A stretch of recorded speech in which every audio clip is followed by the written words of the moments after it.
Oh, I forgot to do my intro. I thought you weren't going to do it. Yeah, you know what? I'll add it in. Hang on. Or we're going to start today without my show intro. Let's put it that way. We got Okay. so busy talking that I forgot to set my intro up, which is fine. I can always go back and edit it in later if I decide to do that. So, everybody, thank you for watching. Thank you for being here this morning on another episode of Fearless and Free TV and Wonder Women Wednesdays. Today, I have on one of my new friends. Well, she's new. I've known her for a couple of months, Tara Crete, and she's a spiritual teacher and she's the host of Sacred Valley Podcast. And she's on some really amazing guests on her show. So, I highly suggest you check that out. We'll talk about that a little bit toward the end of the show too, about how to reach her. So today we're going to be talking about plant medicine and Peru. Apparently there's a story there that I haven't heard yet. So I'm really excited to find out what she has to say about, plant medicine and the magic of Peru. So what is this story that you're wanting to share with us today? I don't think I have a particular story. Thank you, by the way, for having me on. I love your show. You have amazing guests and great content. So I'm honored to be here. Right now, plant medicine seems to be really hot. And our friend Jay, our mutual friend Jay, is always trying to get me to talk about my experiences. And it's funny because it isn't as though I don't want to talk about them. But when they're your experiences, they're just not as big of a deal. This was my life. This is what I lived when I was in Peru, and I went for a month and ended up staying a year, and it ended up changing my life in ways I had no idea that was going to happen. And I am the woman I am today because of my experiences there and the sacred ceremonies I partook in. And so my whole life has changed because of that one decision to go to Peru. But it's not in my everyday life anymore. It's there. It's very much a part of me. But now I'm starting to talk about it a little more because plant medicine seems to be becoming more mainstream than ever. That's what it seems like. Well, yeah, because it was, well, I'm thinking back to when in my college days, plant medicine it wasn't medicine. No. Right? It's even today, people say they call it a drug. Yeah, it was an entertainment device. Let's put it that way. I think if anyone's ever done ayahuasca, San Pedro, also known as wachuma, these are called entheogens. And the word itself, entheogen, means to know God. Mm-hmm. And it's kind of a fast track to the center of your soul in a way. And that can be a really scary place to go. So it is not for the faint at heart. I have done recreational drugs, and I had a lot of fun with them in the past because I always had a spiritual bent to them. If I could connect with something higher than myself and greater than myself, I always wanted to. And altering my mind did that. And as soon as that stopped, I haven't done recreational drugs in a very long time, but they served a purpose for me. Going to Peru and doing a sacred ceremony in the jungle with a trained shaman and drinking a little magic potion called ayahuasca, which literally in Quechua means the vine of death, by the way. It is not recreational. Like you and I would not say, "Hey, Victoria, why don't you come out to Florida and we'll do some ayahuasca." It's not like that. It's not like having a glass of wine. Let's put it that way. Though I've heard people talk about it almost that way. Let's all go do ayahuasca. I'm like, I am a little bit resistant that way because I think because when I was younger, like when I was in college and I got invited to do a few, shrooms and LSD and stuff like that, I was more afraid of having a bad trip. Oh, yeah. Than the curiosity of trying something new. So I had zero interest in trying any of it. So the only drugs I ever did were, drugs that basically put me to sleep. Right. Harmless, basically. Yeah. I drank and I did smoke the weed a couple of times, but I never understood what the big deal was with that because it just made me tired and I would just take a nap or confuse my mind because, the mind sometimes confuses hunger and tired. Totally. So yeah. That's why people get the munchies is because they're actually tired, but the mind confuses that with being hungry. Right. I never had any interest in any of that stuff until this conversation has been coming up about plant medicine and using it and theos, as you say, which means in God. That's why I use the term enthusiasm rather than passion, by the way, because I love that. things. Oh, I love that. Yes. Yeah. Passion means suffering. Enthusiasm means with God. So, but now I'm starting to get curious about it, because we can see that if it's used for spiritual practice, how it can actually get us closer to the divine. Now, here's a question I would love for you to delve into before we go further into that. You said that doing these spiritual practices made you the woman you are today. Yes. Who were you before that? This is what I want. See, you're on Wonder Women. I want to know, I'm wondering what you were like before to get you to where you are now, which is really great, courageous enough to have your own show and stepping out there and doing, we'll talk about later, doing these trips that you do with people. Who were you before you came to discover this as part of your soul's purpose and leading into where you are now? I think before July of 2000, I did a very powerful ceremony that literally changed my life. And I really feel like that's the night I became a woman. So who was I before that? I was a little more in the dark about my connection to spirit. I was less aware of my personal power. And before that, I believe I was on a track that my soul would have left this planet by now. I'm 100% convinced of that. I wouldn't have done it myself ever, but I think I would have contracted a disease or had an accident. Something would have happened. I went to Peru to heal a broken heart. I had the most hurtful heartache that I would never want anyone to ever have. And I went to Peru to heal that broken heart. And not only did I do that, but I think I saved my life by doing it. So before this, I was a little lost. I was more of a girl, and I came out of Peru a woman, stronger, happier, and it was like a course correction being there. So it's kind of like the fork in the road, right? That choice that you made took you on a completely different life trajectory. It really was. Like, I thought, that was my form of therapy. I was going there to have therapy. Some people have therapists, and that's a great way to heal your trauma. If you're a human being on this planet, Victoria, you know this, we have drama. We have stuff. But sometimes you don't know it. I didn't know about a lot of my trauma until I was a little bit older, which is very bizarre. But this trauma I was very aware of. I knew that my heart was broken in two, and I didn't think I was going to survive. I don't know if you've ever had a broken heart that hurts so much that you don't think you can survive it. That was the kind of hurt that I was experiencing. So I went to Peru and then realized that there was so much more around that needed to be healed. And so much magic came from it. I went there to do one thing. And like I said, I ended up saving my life. I didn't realize the peril I was in. I didn't realize the road I was going down until after. Like always, you can look back and go, oh, now I see where I was and what that was about. So I am forever grateful. Peru is in my heart and soul. I lived in the jungle. And I did a lot of ceremonies with a shaman in the jungle. And then I also lived in Urubamba, which is the Sacred Valley. And that's part of where, the show of mine came from. The Sacred Valley is a beautiful place. It is a mountainous region in Peru, but it's also a place that resides in each and every one of us. And I visited the depths of my Sacred Valley many, many, many times when I was in Peru. So the inner Sacred Valley is in your heart.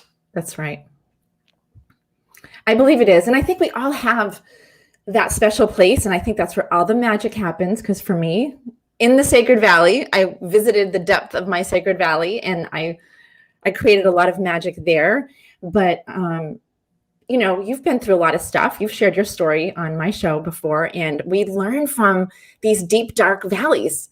So I've gotten to the place where I love being in a valley now. I mean, I don't want it to come. I love being high up on the vista and overlooking the beautiful view, but that's not where we get all of the good stuff, the juicy stuff. We get the lessons, and we grow and we learn and we become more wise being in the deep, dark valleys.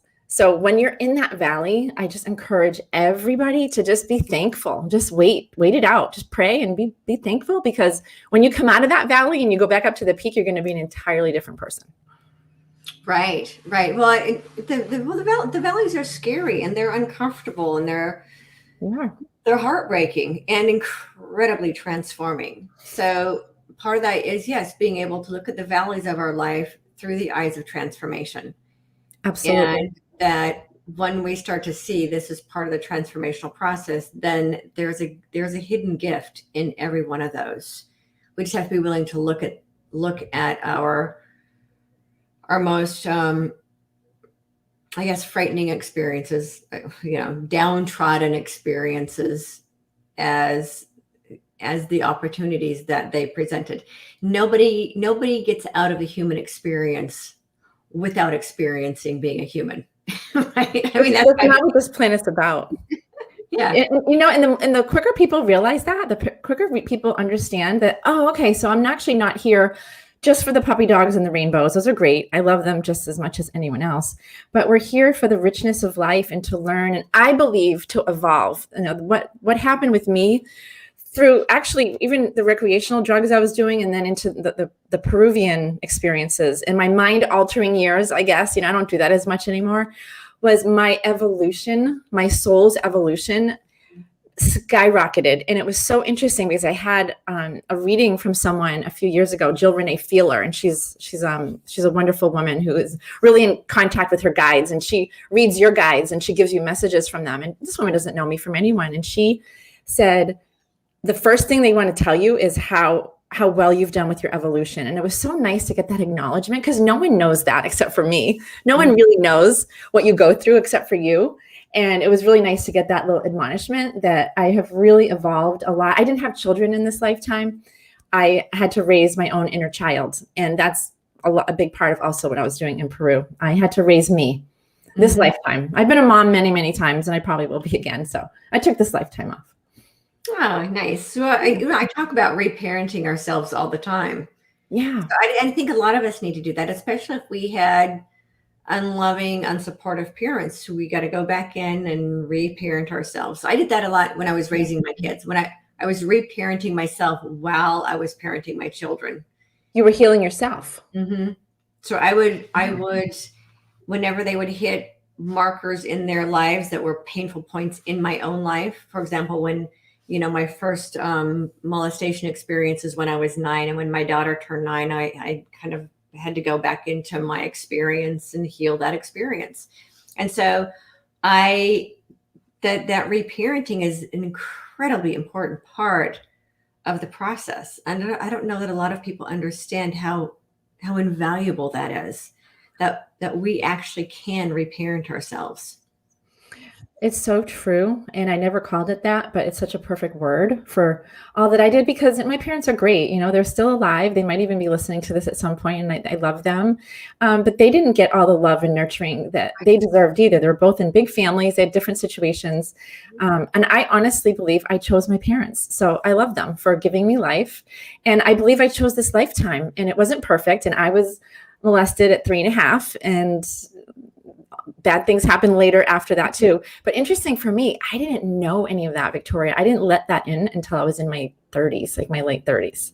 And in fact, I was in a ceremony, and this is the night I'm talking about, this July night. And the shaman that I was working with at the time, my friend Leslie in Peru, she and I had, when you're in Peru back then, everyone had a shaman. Everyone's like, oh, I have my shaman. And someone else like, well, I have my shaman over here. And I had my shaman from the jungle, because I had done a lot of really deep work, ceremony after ceremony. I don't know how many, at least 60 in the jungle with my shaman, Mateo. And I was living in Cusco with my friend Leslie, and she had her shaman. So we would have these like fun little battles, like, whose shaman is better. And so finally I said, well, okay, well, let's do this. Like, bring your shaman over. We'll have a ceremony. We'll end this debate. So we have a ceremony. It's sacred, and it's more sacred than I'm making it sound. It really is. It's so serious and so sacred, but the backstory of it was funny. But we ended up having this amazing experience. And he, that night, would come over to me, and he would ask me, what happened to you when you were 14 and 15? And I was still in the dark. And I was like, nothing happened to me. And then I would like go back into my, into the other world that I was experiencing through the plant medicine. And every ceremony that I did brought me closer to the truth. And, when you get to the truth, that's where your emancipation happens. That's where things open up. And that night I was in complete denial, and I was still in denial for a little while longer. I believe the plant spirits, see, the theory with plant spirits is they are in you. As soon as you take a sip of the medicine, that plant spirit is alive in you. I can still feel mother spirit in me right now. It's always going to be here. It's never going to not be with me. And it helps you along the way. It's still working in me. So I believe that the work that I did in Peru led me to the realization that I was harmed when I was younger, and it was blocking me from having, healthy relationships, and healthy relationships with myself as well. So it was weird because I just didn't know it. And who knew that you could be almost 40 and not know that something that tragic happened to you? It was very bizarre. Yeah, well, the mind blocks memories to protect you. And we need to not be afraid of finding out what our blocks are, and unblock them so that we can heal through them. Amen. And so a lot of people don't want to find out what their issues were, because the processing of the issues doesn't have to be, but it can be painful as the old stuff starts to surface, and then we have to resolve it and process it and then let it go so that we can move past it. It's like I tell people all the time, you can't heal a disease unless you know that it exists. That's right. So we have to be willing to look at all of our dis-ease, our traumatic experiences, to be able to process them. Once we do, they're gone. They no longer have a control over our joy. So, we were talking earlier about, that we don't come here for everything to be sunshine and roses. But what I do know is life is that we might have joy. One of the greatest purpose of the soul's evolution as a human being is to find the joy within the suffering. Yes. And in fact, I have a new moniker. I have a new saying, and I had a great guest on my show yesterday, and I told her I'm going to steal it, and she said it's fine. How to transform your trauma into your superpower. So now this is my superpower. I was hurt. I don't know many women who weren't. I have to be honest with you. Once you realize what happened to you, and it's not a very unique situation, unfortunately. Being harmed as a young little girl or a little boy, it happens to both genders. Unfortunately, is more common than we even care to discuss. Yeah. But boy, what a great way to look at it, isn't it? Like, I'm going to use my trauma as my superpower. I'm going to make that strongest part of me. And I really have.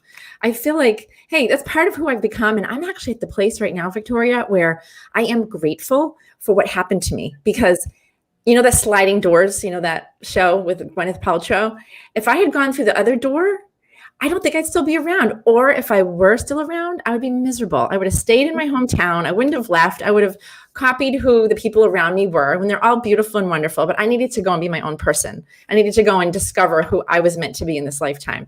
So I'm literally at the point where I'm so grateful for what happened to me. And I love who I am now because of it. And I don't know that I would feel that way without it. So what a blessing to take something negative and actually end up loving it. So that's why now when bad things happen, I just get into a state of gratitude. I literally go for a walk. I usually have to take a walk because if it's a tough one, and sometimes it's hard. Something happened last week. I'm like, I got to go for a walk and clear my mind, get some energy going, get my oxygen flowing. And I got myself into a legit state of gratitude. It takes about 10 minutes, because it has to be authentic, right? You can't just say, we can't do transformation by information. You and I can't sit here and transform our trauma by just talking about it, unfortunately. Right. But you get into that feeling aspect, the universe's language, and you start talking, you start telling yourself, and you feel gratitude for the mystery, for the valley. Like, hey, I'm in this dark place. I am so uncomfortable. I don't understand it. But thank you for the blessings this is bringing me. Because I've been through so many now. I know there's something good on the other side. I know there is. There's no way I'm going to go through this darkness and not see light and not see positivity and not get the reward of the giant peak to look out through the valley. So gratitude is the key. Absolutely. And it's kind of reframing how we ask about the experience, right? So a lot of people will go into, why is this happening to me? Right. Right. Or we can go into, why is this happening? Out of a genuine curiosity. Yes. You see, this is same words, but The flipping inflection of your voice changed everything. completely, rather than it being from the space of gratitude. And this is a horrible thing that's happening to me. If we'll just stop and reframe same words, but from genuine, loving curiosity, we get a completely different answer. And it's important to ask that right question. I was just telling a dear cousin of mine yesterday, very similar. She was asking herself, why? I said, oh, that's a victim word. We have to reframe that. I said, ask the same question, but ask it with a what in front of it. Because when you go, why did I do that? You're self-flagellating. You're saying, I don't have the answers. I'm an idiot. I can't figure things out. And then your brain just shuts down. Your brain just goes, okay, well, she's an idiot, because the universe gives you what you believe about yourself. Right. Whereas if you change the inflection like you did, like a curious, like, why did I do that? Or what was this about? So I went through this awful thing, but what was it about me that was attracted to that? Suddenly your mind starts searching for, and it actually literally accesses a different part of the brain. This is a big thing what I do in my coaching when I'm coaching clients. It's about asking the right questions so that your brain can find the correct answers. So I totally agree with you. It has so much to do with self-talk. And if people don't learn that, boy, they're gonna do a lot more suffering. Mm-hmm. A lot more. Yeah, and the questions like, what is the lesson that I can learn from this experience, or lessons? And so when I ask myself that question, there starts to be a list. Well, it's just up. Oh, like 6 different things I can learn from this one experience. Right. Or what is about me that needs to change so this experience doesn't get repeated? So there is that, that old saying, repeat the same lesson over and over again until you actually, or what is it? Make the same mistake over and over again until we actually learn the lesson. Yeah. So how about we focus on extracting all the lessons out of the experience so we don't have to repeat it again? Amen to that. I'm all about that. So it's all about asking the questions, and rather than getting into the victim self-pity mode of getting really conscious about each experience. And when we do that with the experience, then we can get to the space of gratitude. Oh, I am so grateful this happened to me, because now, whatever the now is. Right. And I tell people all the time, it's like, you will get to the point where you actually love your pain story. In my case, I call it using your pain story becomes your power story. And it actually like gives your wings power. It's like without that, then you wouldn't be who you're here to be. It's like as a soul, we put ourselves into these painful experiences so that we can learn the lessons we need to learn, so that we can be the person we're here to be. You're basically saying what this woman said yesterday, using it as your superpower. You're changing it. You're transforming it. Yeah. And we have that power every single time something happens. That's the beauty about being human. And that's the blessing of getting older and being alive still at 52 and a half. It's awesome to figure these things out, because the first part of my life, I suffered a lot. I got into a lot of drama, and I didn't realize then that there was like chemicals cascading from my brain into my gut that I was addicted to, because a lot of people are addicted to drama. And I was in my 20s kind of normally, but I figured it out really, really early on. Okay, I don't want to be addicted to that, because that doesn't lead me down a really nice road. And you just start learning about how you operate and what was programmed in you, because we've all been programmed so much throughout our whole life. And now it's like you can take charge of your life and be grateful during the darkest times. And the quicker you can find that gratitude, the quicker you can find it, I promise you, it's the portal. It's like this magical portal that will take you into the most glorious adventures. And I'm so grateful for that. Absolutely. Yeah. I discovered gratitude after the 2008 recession. And I have basically I was in the process of losing everything. And I'm such a proponent of gratitude. It's actually, I have an entire chapter, my entire first chapter of my first book I wrote in 2012 is called Begin with Gratitude, because that's how powerful gratitude is. It can shift our reality faster than anything else. That's awesome that you did that. So now I know why I'm on your show, because we resonate so much with each other. I want to go and read that book now. But no, it's true. It's the key. And a lot of people think it's counterintuitive. Something really awful just happened. Like, you're expecting me to be grateful.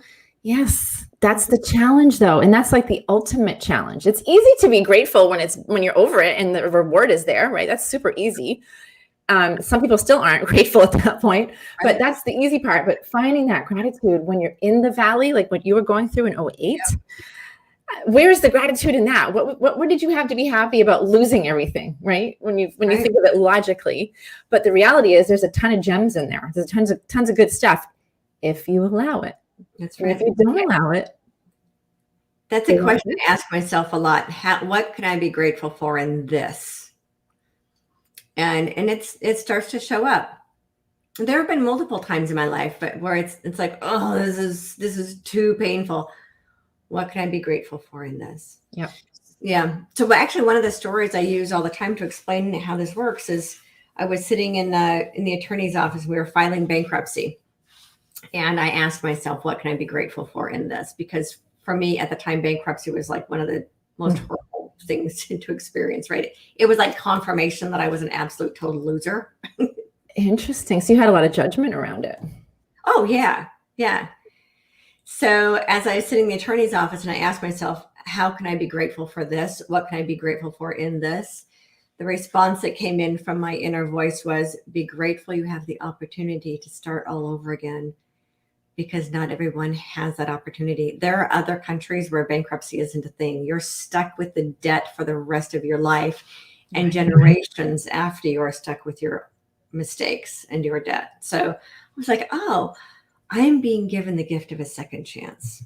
That's amazing. Just a quick reframe. But you heard those words, but you also heeded them. Yeah. Yeah. You listened and you paid attention and you followed through. That's the key. Right. Because you could hear it and just go, yeah, that's a bunch of baloney. You can, just because we hear something in our mind or we get a message, we don't always have to believe it. We don't have to obey the thoughts. In fact, I always recommend people don't obey every thought, but that one, you actually took it and ran with it. So that makes you different from other people is what I'm trying to say. Yeah, I've always had a really strong inner voice. It's like the devil and the angel, right? We have one on each shoulder. Nope. The devil one's always going at it. Oh, the monkey one is always talking. It's like, shush. Who is that? Right? It's so mean. That the devil mind is so mean and so belligerent and so like all these mean things it says to us. We would never talk to another person the way that we talk to them. I know. I tell my kids all the time, treat yourself the way you want other people to treat you. But so there's that, and then there's the angel mind, which is our truth. The devil mind is false, and the angel mind is our truth. Actually, in my case, it's the other way around. My on your right side, same. Yeah, egoic mind is over here, and that the true self has always been really strong with me. Once I get this guy to shush, quiet down a bit, then this one's really loud and clear and has saved my life so many times. Really? Yeah. I've learned to turn the volume down to this voice instead of the other one. Yeah. I learned an exercise years ago about literally turning the volume down, like going in and imagine just turning it down so you don't have to hear that voice. And it's such an interesting aspect of who we are.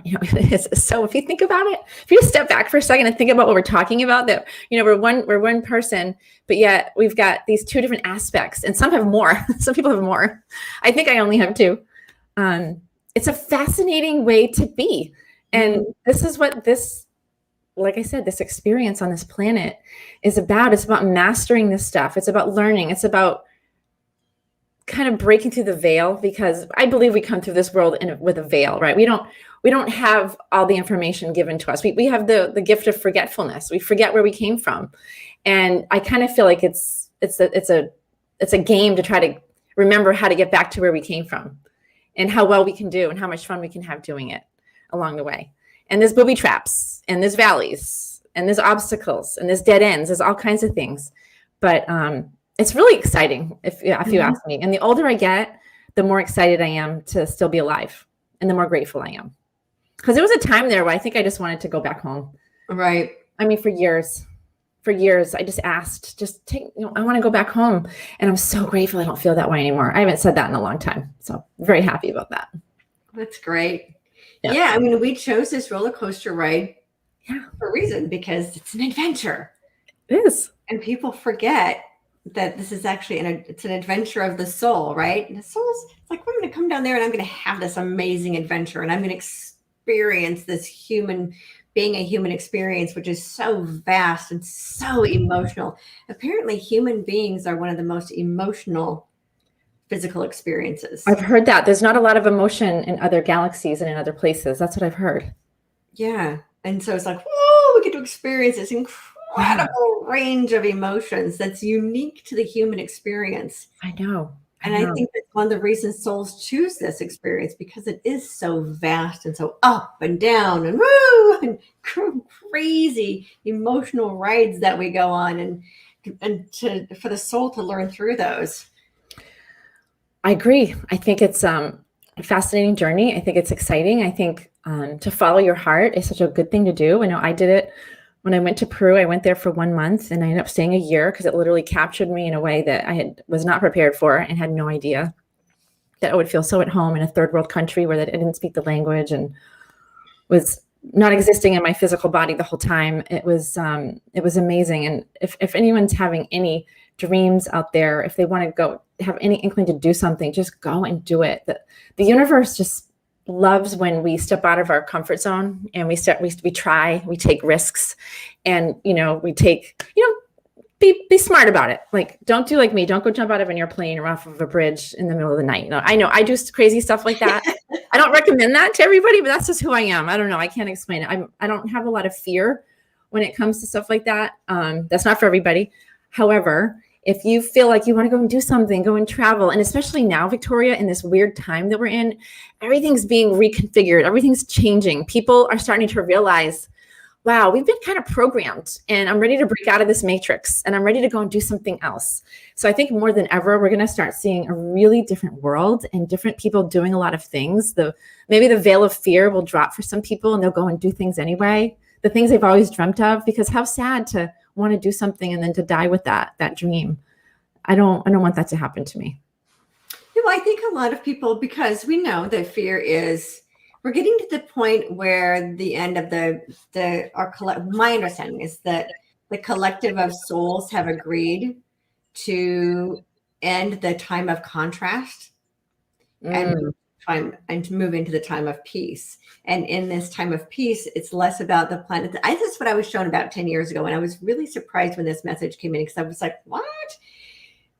The collective of souls, what I was shown about 10 years ago is that there was a time when the collective of souls agreed for this to be a learning planet, and that there would come a time when the collective of souls would agree for this to be a planet of peace. And that's what I see happening now, that the collective of souls are agreeing for this to be a planet of peace. So fear will eventually dissipate from the human experience, and this will become a vacation planet, basically, for the souls to just come and experience bliss. And that's beautiful. This is one of the most beautiful planets in the universe. It has to be. Experience her beauty and just be in this beautiful place of peace and bliss. Now, we're in the transition process, right? The transformation process. You and I have both been through our personal transformation process. It's very uncomfortable as we peel off all of our own layers of fear. That's what's happening on the collective of humanity right now. Like humanity's in the chrysalis phase. Yes. They're holding on tight underneath the branch in their little cocoon. And all the stuff that happens during the chrysalis phase, the breaking down of all the old, the caterpillar has to break down into nothing before it regenerates itself as a butterfly. So we're in that breaking down process. It's been happening for a while. It's not like 2020 started it. I tell people we're in the end of the end and the beginning of the beginning. So that's this transition phase that we're in right now. It's so exciting. That's a good analogy. I always love the butterfly analogy. It's so pertinent. It's so meaningful. It's so real and right. But yes, and I love the idea. I love what you're saying about this becoming a peace planet. I know that we chose to be here during this time, and I would not miss this for anything. I know that for darn sure, because there can't be a more exciting time in this world's history to be alive. There can't be. Throughout the history that we know of, Yeah. I mean, I used to want to be alive during the Renaissance period and all this stuff, but this blows this away. The stuff that's going on, the human transformation, the awakening, right? Because I call this the Great Awakening. I'm sure you do too. Right. This awakening that's going on is so fascinating. And the fact that a lot of people, don't want to be awake. And I respect that. I get it. It can be a little frustrating, but that's only because I'm awake and I want everyone else to be awake and to experience what we're experiencing. But, they have free will just like I did. And just like I do. So I respect the fact that some people, maybe they just came here and thought, you know what, I'm going to sleep right through this great awakening, but you go on and you do it. And that's okay. That's totally okay. It seems like it would be easier if everybody was awake, but that's just not how it's going to be. So maybe if everyone were awake, maybe it wouldn't be as exciting, maybe it wouldn't be as interesting. Who knows? Yeah, I don't know. I don't know. And I think there are a lot of people, right? We don't know what their soul's plan is. I always tell people we all came here with a life plan, and we might not have every single specifics written out on the life plan, but it's like, okay, this is what I'm being born into. These are the experiences I want to have. And then I think there are souls that are choosing to opt out. So, and I know that for a fact. I was told by my husband, as I call him, his soul told me that he was choosing to opt out of the ascension. Right. Amazing, extraordinary, loving, kind, delightful human being. And he's choosing to opt out of the ascension. And I was told I needed to let him go. But that doesn't mean that they're bad people or evil people or blind people or any of that. That's just every person has their soul's path. And we need to learn to detach from what we think another person's path needs to be and just be in our own. It takes a really strong, intelligent person to let someone like that go. And it's so true. Because when we respect someone else's life path, I mean, right there, that could change so much in this world. You believe something different than I do. That's okay. Let's have a glass of wine or a cup of coffee anyway. Yeah. Let's talk about the things that we agree, because chances are we agree on a lot more than we disagree on. But to let, the love of your life, the father of your children go, knowing that he has a different life path is extremely selfless. And it's very impressive. It's very impressive because a lot of people would rather hold on to that and not let it go out of fear. Right. Well, I held on to it about 5 years longer than I told you, but I do the same thing. That way there's no regrets though. I always stay longer than I should. Well, that way, but we're still learning in that process, right? It's not like it's not wasted time. So it wasn't too soon at all. It really wasn't too soon. Through the process. It's easy to say that later. It's easy to say that now with all the wisdom that we have now. I always say to my clients, stop. You can't say now. You can't beat yourself up now about something from that, because now you have far more wisdom. You have more experience. It's not fair to do that to ourselves, to beat ourselves up over a decision that we made or didn't make or took too long to make, years ago or even a week ago. You're smarter and wiser now. So accept that what you made the right decision, because there's never a wrong decision. Whatever decision you chose, whatever curtain you chose, so if it's curtain number 1 or number 3, whatever's behind it is what was meant to come to you. Whether you deem it good or bad, in my opinion. There are no bad decisions. You just pick one and you make the most of it. Yeah. And what I tell people is, because I'm a really big proponent of self-forgiveness. And it's this, if I would have known better, I would have done better. If I would have known better, I would have made better choices. So that's it. Beautiful. When we realize that, it's like, oh, I can forgive myself for making that choice because I really didn't know better. Exactly. That's a really great way to put it. I love that. So it's just about getting to the peak of bliss, right? I'm remembering because I'm seeing the peaks behind you. And that's really, to get to the peaks of bliss, we have to learn how to make peace with our valleys. You do. You got to climb. You got to sweat. It's tough. Sometimes you want to stop. Your feet hurt. It's difficult. You reach certain crevices and certain areas that are challenging and scary. And so they stop you in your tracks for a while. It's just a metaphor for life. It really is. And there's so many great metaphors, but I'm telling you, the more valleys I have, I mean, I'm not going to say I'm asking for them. I might sound like I can't wait for my next valley, but I really am at that point where I'm just grateful, because now that I understand how to navigate them, now I know how to get myself into a state of pure, genuine gratitude. and start thanking God, the universe, Great Spirit, for the blessings and the knowledge and the wisdom that's coming, they don't take as long. Right. They don't take as long. It's almost like going through one of those rides when you're a kid in the amusement park. You're going through one of those deep, dark tunnels, and the next thing you know, it's like all bright and light again.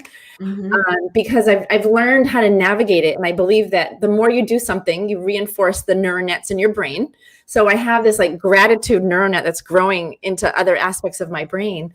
And now it's just becoming much more quick and much more easy to navigate through the negative things. And boy, what a life lesson. I mean, we should be teaching kids this in kindergarten. Yeah, although unfortunately we don't, so we have teenagers go through the whole self-loathing, self-pity, all stuff because they're not taught this. And the frustrating thing for me is I attempted to raise my kids with this and they still got the self-loathing and all that stuff that comes with being a kid. They're on planet Earth, Victoria. You were probably a great mom. You could have been the best mom on the planet, like the #1 slot. And guess what? Your kids are still going to have issues. It's like, it doesn't matter how good of a mom or a parent you are. They come in with their own baggage. They come in with their own path. You know this. I'm not telling you anything you don't know. Yeah. But it's hard because I'm not a mom, but I can understand that I don't want to be late for a guest. I don't want to like mess up your show. So I can't even imagine. I certainly wouldn't want to mess up a child's life or feel like, I did something to take them off track or whatnot. It is rough. And the frustrating thing is that all of my girlfriends that have kids were all, conscious parenting, conscious moms. We're like, oh my gosh. Then there is that, I screwed them up so bad. They're going to need therapy when they're older. And yeah, they are. They're technically, and they actually are all in therapy right now. Even though we raised them as loving and compassionate and supportive, and not that we let our kids run around and do whatever they felt like. It's because conscious parenting also involves discipline and that as well. Of course, punishment. There's a difference between discipline and punishment, and trying to teach kids the making better choices and all that. So we all raised our kids that way. Yet they're all still having their issues, and that the hardest part is letting go of our attachments to our children's path. Let me tell you, letting go of our attachments to our husband's path is one thing. Letting go of the attachments to what we think our children's path needs to be is excruciating. Can you do it? I always tell my friends, because I have great advice, even though I'm not a mom, I've got very good advice because I've been a mom for many, many lifetimes. And I'll say that your kids came in with their own, but it's easy to say it, right? I can say it so easily and not even think about it for the rest of the day. But can you, as a mom, really detach from that? It's a work in progress. I don't know if it's possible. I don't know. Yeah, I got it kind of the 2x4 to the back of the head last December. It was like that, my higher self said you have to let go of your codependent relationship with your kids. So they basically left and went to live with their dad for a couple of months. And talk about a valley. I went into like a crevice of despair. I had to climb my way back out. But because I have the resources and I have such an extraordinary group of friends who are healers and teachers, I just called in my team. I'm like, okay, guys, this is what's going on. Come on. in this crevice of despair any longer than I have to. And the lesson that I learned from that, from having my heart ripped out and basically my children being taken from me in a sense, the relationship now is fine because I'm consciously parenting. That, yeah, I didn't stay in there any longer than I had to, but the lesson I had to learn from that was to detach myself from not disconnect. There's a difference between having a heart-to-heart connection and being physically attached to another person's experience. So I had to learn how to maintain the emotional connection while detaching from them. I get it. And that's a lesson that's really difficult. So one of the things that Spirit was explaining to me is that our greatest suffering comes in our attachments to how we think things need to be. If we can let go of our attachments, then the suffering goes along with it. That's the Buddha right there. Absolutely. Our thoughts create a lot of our suffering. But with you, it's not just thoughts. So your mom, you have a soul to soul connection. You have a bodily connection with your children. So, gosh, I'm almost relieved in this lifetime that I didn't have them, because I'm so sensitive and I'm such an empath. And I feel like, boy, maybe it was a blessing that I just took this lifetime off. Because honestly, I'm so in awe of mothers. I just am. Because I think there's like some reminiscence. I think I know what it takes. But when I see women like you doing what you're doing and going through these hardships, I just feel like there's no greater thing to do than raise human beings on this planet. There really isn't. There can't be. I mean, what else is there? I went to Peru and did a bunch of cool, like, plant medicine, and I jump out of planes, and I'm single. I have a cat. Like, my life is easy for the most part. Right. For the most part. I can do whatever I want to do because I don't have a connection that if my child does something, I can't feel it, like you probably do. So right. One way, that's a blessing. And another way, I miss out on a lot of things. So. Yeah, it's definitely not, parenting is not for the faint of heart. Or conscious parenting. Conscious parenting is different because there's a default parenting, which is what most people do. They just have kids and they just kind of default their way through it. Conscious parenting is every little thing. It's like, okay, how, what am I doing to create this experience, and what can I learn from the experience? And then having the willingness to apologize to our children when we've done something that isn't what's best, and the learning how to not be attached to our children's paths. And so conscious parenting is a lot of work. It's actually more work than just raising kids. It seems like it. That's why my hat is off to you. My hat is off to you because it's a never ending journey. Right. You can't put it up on the shelf and go, okay, I'm not gonna be a mom for the next week or two. I'm just not gonna feel that connection. You can't go on vacation and not think about your kids or feel your kids. So right. It's a lifetime thing. So again, I tip my hat to all moms out there who are doing the best they can, because I can only imagine. Yeah, it's a little rough right now because the world is so complex. It is. It's complex, and it's going to get, I think, even more complex. Do you get that sense? Things are going to get a little crazier and a little more constricted before things open up. But only during this chrysalis time, during this cocooning time. Right. And then it's going to get really, really good. Yeah.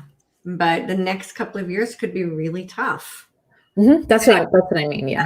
Okay. I don't know if my daughter is going to be able to ever go back to physical. So she graduated in 2020.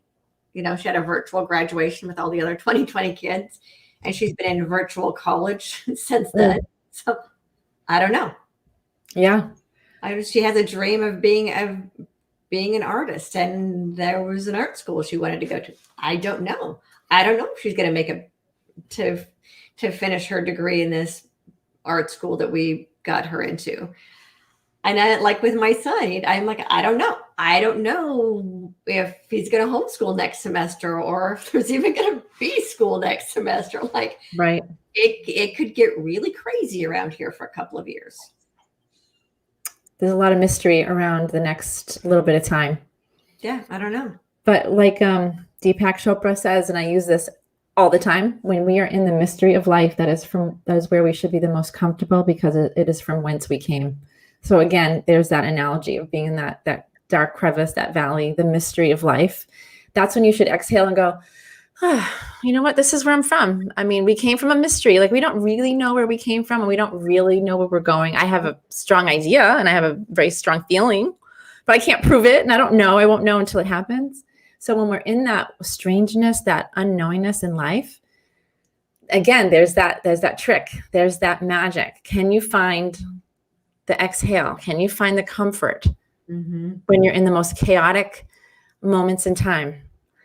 Being a skydiver, when I'm up a jump run at 13,500 feet and that door opens, that's a mystery. Because you know what the mystery is? I hope my parachute opens. I hope both of them open. I hope I land. I hope I get to see my friends and high five them when I get down. But it's a real thing, and we do it anyway. We feel the fear, and our heart's jumping out of our chest, and our pulse is going like crazy. And we breathe very deeply, and we go and we do what we plan to do in our skydive. It's the same kind of thing. You just trust. And life is the mystery. So the more comfortable you can get with it, doesn't that seem like that would be one of the keys to happiness in this world? Yeah, yeah. And you know, to embrace it as a mystery instead of as a hardship. Oh God, that's what I'm saying. Transform it. Yeah, take this way too seriously. Totally agree. And you know what? You can even lump me into that group of people. I've done that as well. But like I said, every time I go into it, I remember, okay, I got this. I'm in the mystery. And I always remember Deepak's words. I'm supposed to be the most comfortable. Damn it, this is not comfortable. What the hell is he talking about? And I resist it. You know, there's a period of time where there's resistance. And then I remember, okay, I've been here. Get comfortable. And then you start remembering your tools. You remember your wisdom. And that path that you walked down before, if you walk down it again, it's going to get more comfortable. It's going to get more downtrodden. It's going to be more of a path. Right. The first time you do it, it's hard, you know, trying to cut through the jungle. Backing the first time. Totally. Let me get my machete. Does anyone have an electric weed whacker I can use, please? Anyone have a shortcut so I can get through this path? It's weed whacking with the machete, like cutting through the jungle, and then there's never a weed whacker, by the way. I've never come across a weed whacker on all my path making. I wish. I always have to do it by hand. Yeah, but that's the journey too. You know, that's just it. Life is a journey, and if we're lucky enough to still be alive the way we are now, and we are, I feel like I'm fortunate. Some people aren't here anymore, and they don't get to experience this. So I feel fortunate that we're still here, and you know, I don't know when it's over. Someone asked me yesterday on my show. She said she would like to know when her last day on earth was. Would you like to know? I said, heck no, I don't want to know. And she said, I absolutely want to know. I don't want to know. I don't want to know. To me, that's part of the mystery. But you know what's funny about that? Whenever I tune in and ask about my death date, for lack of a better term, you too. It keeps getting pushed out. Oh, yay. Yeah, because every time I ask, it's like, well, I'm going to be here as long as is necessary to get the work done I'm here to do. So it just keeps getting pushed. It's every time I tune in, it's like, oh, the date just keeps getting moved back. The last time I checked, it was moved up to 108. But you asked, so you do want to know. Yeah, I'm just kind of curious. Oh, wow. Yeah, I'm just out of curiosity. Oh my gosh. The thing is that because it's so weird. I've never heard this before. Because we're reconditioning our planet. The initial plan might be extended for people because of what we're creating right now. Sure. So not to get it. See, this is again being attached to the plan, or too attached to our own path. It's like, oh, if these are all the things that are on my path, I'm supposed to do this here and this here and this here. And then no, again, it's again being too attached. We talk about being too attached to other people's path. There's also being too attached to our own path. Mm-hmm. Yeah. I want to be attached to it if I'm going to be 108 though. Cause like, I feel like if someone said to me, okay, this is your date, Tara, you're going to be 64. I'm going to be like, oh, I thought I had way more time than that. And I'm bummed out, you know, like that's what I don't want to know. I don't want to know that it's sooner than I thought. If it's going to be later, I'm all about it. Sign me up. Well, and that's it. Yeah. That was part of, that's why I didn't want to know. I'm like, yeah, no. I got a lot of work to do. Yeah. I like thinking I have a lot of time, and that could be like just an illusion, but I don't mind that. I don't mind that illusion. It could be all over next week. I don't know. I don't want to know that. Because I really do feel like I'm living my best life right now. And I'm living like as though someone did turn the hourglass on, like in the Wizard of Oz. I do. I mean, I'm on the back nine, you know, to use a golf analogy. I know I'm on the back nine. I'm not going to live. I don't think I'm going to live 52 and a half more years. Maybe. I don't know.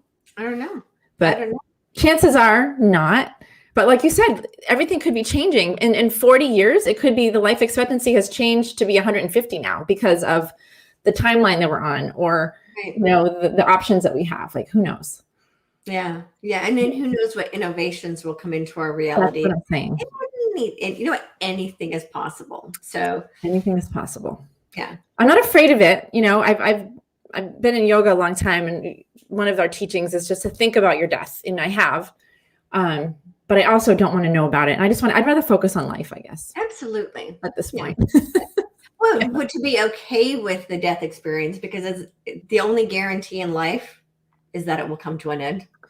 That is. So, but there are some people who are obsessed with that. And I'm like, when it happens, it happens. But I'm going to focus on living my life. Yes, amen to that. You know, when I was in Peru during an ayahuasca ceremony, I had the opportunity to have the death experience, and it was the death of the ego. And that's funny because it was literally going into a tunnel, like on a ride. It's funny that I mentioned that earlier, like on a carnival ride, and went into a dark tunnel. And I kept going around and around, and it would say, when you get to this point, you have a chance. And I got so frightened because it literally felt like I was going to die. And I chose not to do it. I chose not to do it. But I have heard of people who did experience an ego death on plant medicine, and it's really super powerful.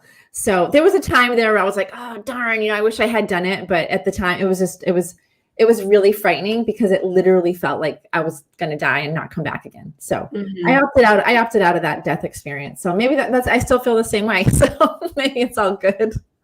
I'll just wait for the real thing. Because I mean, I think for both of us, it's like when we do transition out, it's all good. It's going to be nothing to be afraid of. So if we're not afraid of dying, then we're not afraid of living.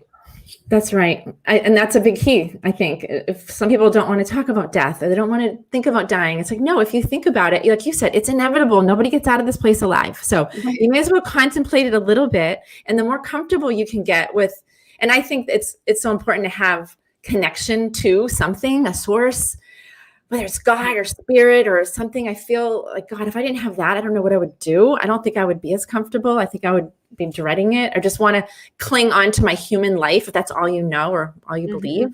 So having that belief is very comforting because I feel like I'm going home. I will be going home at some point. I'm just a visitor here on planet Earth. So yeah. Yep. Well, we all are.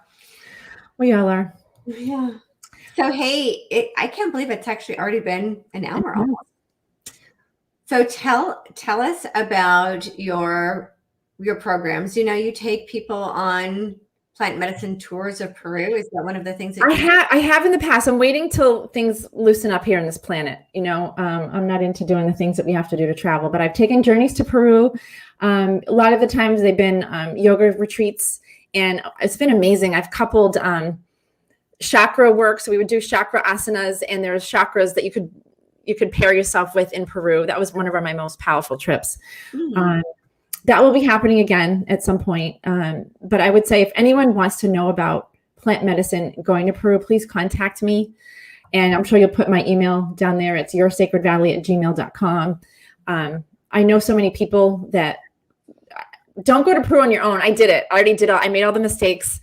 I was robbed, and there's a way to not get robbed. Like I learned all of that stuff. So I can set you guys up. I can have Oscar pick you up at the airport and take you to some really great places. I kind of fumbled my way through over the years that I've been there. I've been to Machu Picchu 12 times. So it's an amazing place. Yeah. And I got to go back when we did plant medicine in there at night when no one else was there, because the shaman that is my dear friend, he actually discovered the North Incan Trail, which is that trail right there. He was on the archaeological team that did that. So he had a connection. So we spent a lot of time in Machu Picchu that a lot of people haven't. So it was just amazing. You can't do that anymore. They won't let us anymore. But yeah, if anyone has any questions about that, just send me an email, connect with me on Facebook, Instagram.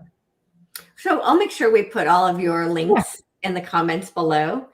And I've never been to Peru, but it's been on my wish list, it's on my bucket list, as they call it. So when I decide to go, I know who I'm going to go with. Maybe we should plan a trip. Maybe we should plan a group, like 20 people or so. That would be really special. Yes. So when we're all free to move about the planet, let's make it a date. Yes.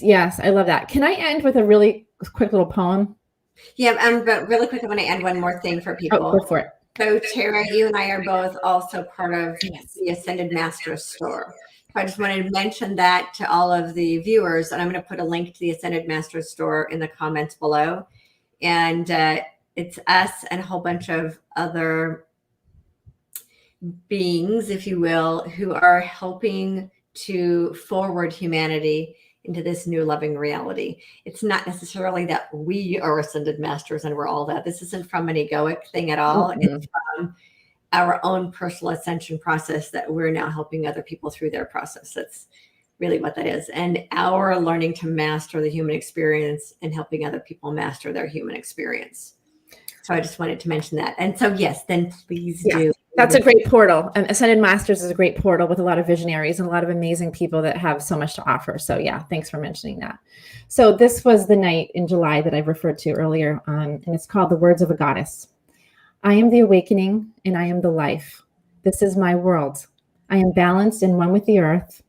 I've ridden on the wind and danced on the moon. As I looked into her eyes, my reflection was of all that is, and I am life. The Great Spirit ignites the sun, and I am but a spark of light, illuminating my way to oneness. A heart once closed opens and rises with the sun. I am in utter awe of the blessings of a goddess, love, truth, integrity, joy, and I am woman. I have wept my own ocean of tears, and I have visited the depths of my sacred valley, and behold, wisdom was bestowed upon me. I am everything, and I am nothing, and I am free. That is really beautiful. Thank you. Is it okay if I put those words in the comments so people can actually read that poem? Yeah, sure. I'll send it to you. Send it to me. That would be great. Yeah, I sure will. Oh, beautiful. Well, thank you so much for being here today and sharing your story and your wisdom with my audience who, we all share the same audience because thank you. We're all here doing the same work. So of course it's not my audience. I don't, that's so funny. We don't even do that anymore. That's such an egoic. They're your I think you can say they're your viewers. I think it's safe to say that. Yeah, but that's a so old paradigm. My tribe, my audience. Well, thank you for inviting me and introducing me to your viewers. It was honored to be here as always. It was a great conversation. It was nice talking to you and getting to know you even a little bit more. Likewise. I look forward to the next time. Me too. Thanks, Victoria. You're welcome. And for all of you watching, remember to hold your light so high others can't help but see their own light. Together we will and are creating a world based in love, freedom, peace, and prosperity for all. And as always, get bold, be fearless, and live free. Mwah.